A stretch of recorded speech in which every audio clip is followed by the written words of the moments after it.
Hi guys, just thought I'd do a quick video showing you how I paint my greens. So let's get on with it. These are the colours I use. This is Vallejo Model Colours Deep Green, Model Colours Light Green, Model Colour Green Sky. Now I'll start off with a base coat of the deep green. So I just do one drop of paint, one drop of water. Actually probably been a little bit too much there, but we'll see how we get on.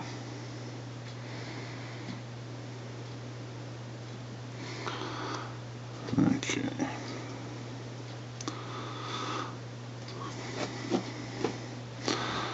So I'll now just apply a base coat here.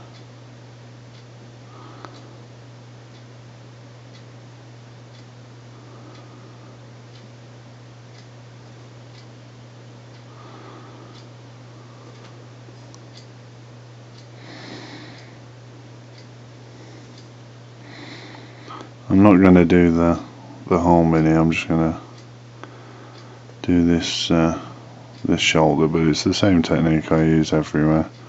I would normally base coat the whole mini with all the colours that I plan to use. So I would do the armour green, I would do the metallics, I would do the red on the tactical symbol, the eyes, all that. I would do all the colours that I want.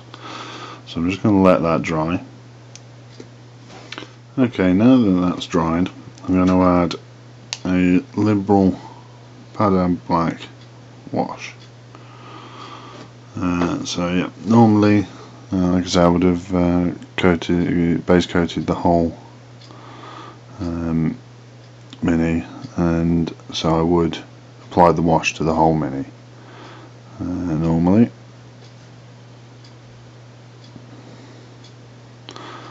If you had any cloth areas, then I would try and avoid those.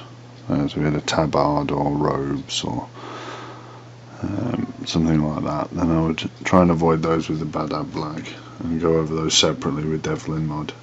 But for the green armour, Padam Black.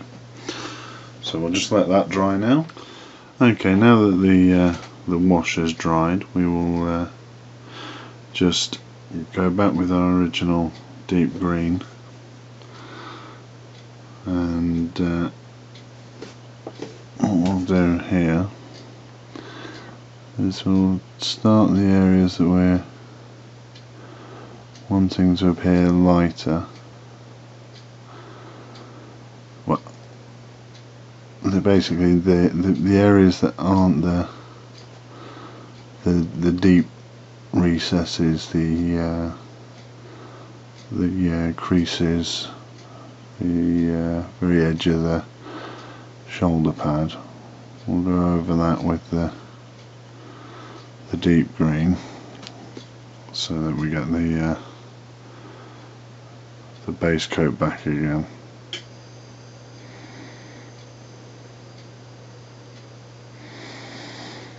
And this should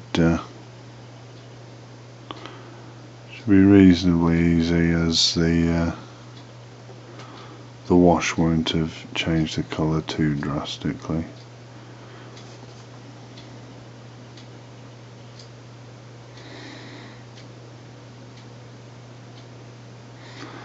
So we'll just let that dry.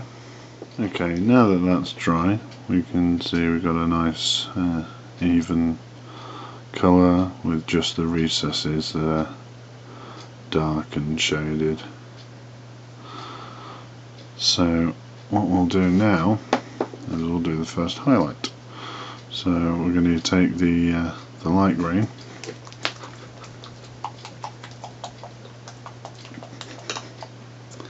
and we're just going to go with a drop drop of that,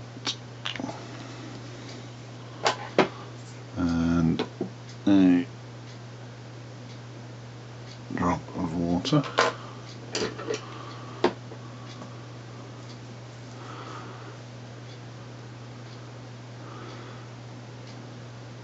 And then I'm just going to get that sort of halfway shade.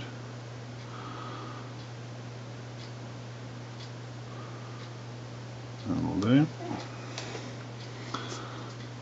And just take the excess off the brush. So this is only going to affect the raised areas where the light would be hitting. So I usually work on the basis that there's a light coming from above at a slight angle, and I usually actually work from both sides. I mean, it'd probably be more accurate to just work from one side, but I think it looks better if, you know, when you look at it from this side you can see the highlighting as well as when you look at it from this side. You'll never be seeing both sides at the same time, so it's not I don't think it's too much of a problem. So we'll just apply this first highlight. Now obviously the thinner the paint, the better the quality. Also the brush skills will be a little wayward as I'm working from behind this camera, which is a first for me. Now I can see straight away that transition is appalling. So now I'm just going to take a bit of the original colour and I'm just going to wash over it.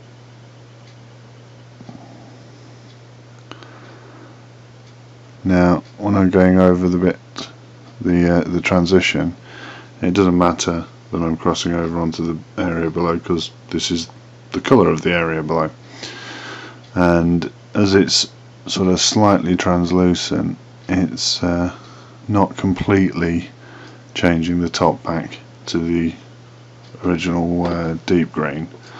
It's still the mix between the two. So I'll now just take a little bit of that and we'll just reapply that.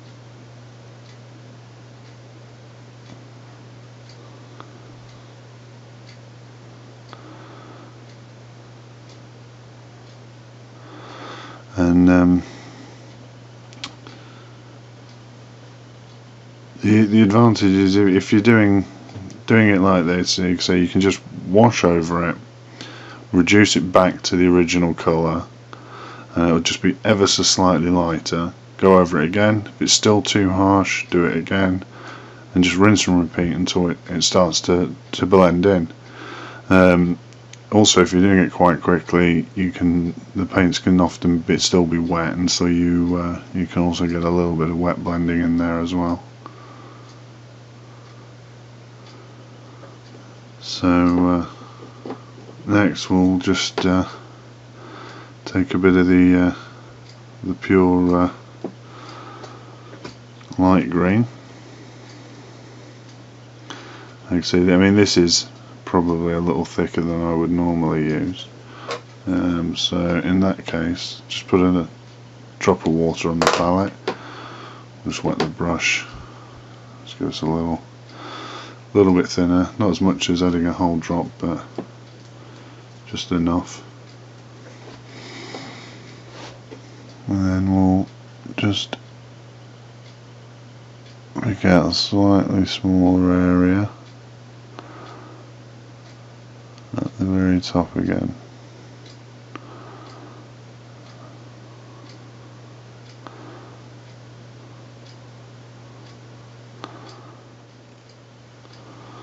Okay, that's a little harsh, but we'll just take the blend between the two, and we'll just wash over the transition area, and and then I may even take a bit of the original colour, the deep green, and then just work the bottom of that as well. And here is the finished shoulder pad, looking pretty good. I would normally get it a little neater there, but normally I wouldn't have a tripod in between my legs, so I'd get the Mini a lot closer than I did when I was painting this. But no, generally I'm quite happy with the results. I think it looks pretty good. It's come out pretty well.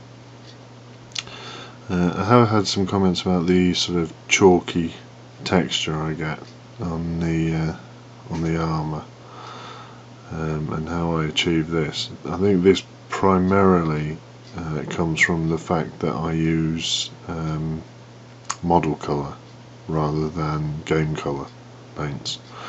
Game colour has a slightly harder, slightly